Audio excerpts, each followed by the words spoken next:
স্বামী কে? স্বামীর সম্মান বোঝেন আপনি? স্বামী কে?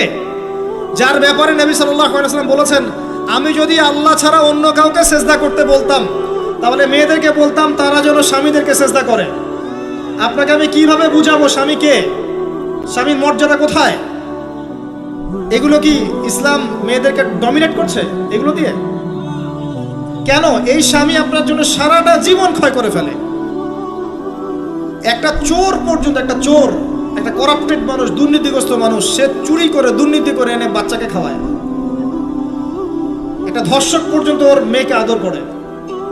পুরুষ মানুষ কি জিনিস কেমন করে বুঝবেন? সারাটা জীবন ক্ষয় করে ফেলায়।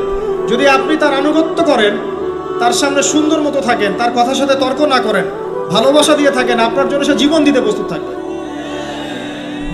এরকম পুরুষ মানুষ। আপনাদেরকে কেউ চোখ তুলে তাকালে চোখ তুলে ফেলাবে,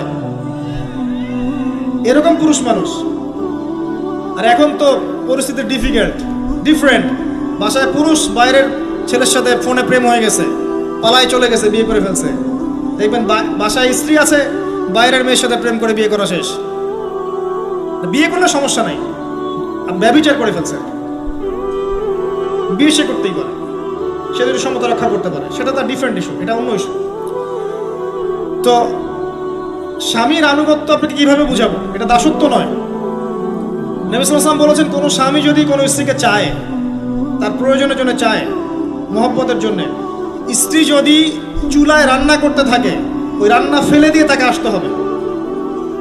হাদিস। রাতের বেলা স্বামী স্ত্রী শুয়েছে, স্বামীর চাহিদা আছে, স্ত্রীর কোনো সমস্যা নাই, স্ত্রী ফিট, ইচ্ছা করেই অহেতুক স্বামীকে বলল আমি রাজি না, উল্টা পাশে মুখ করে ঘুমিয়ে গেল। আল্লাহর নবী বলছেন, সারা রাত আল্লাহর পক্ষ থেকে একজন ফেরেশতা আসবে, এসে এই নারীকে অভিশাপ দিতে থাকবে।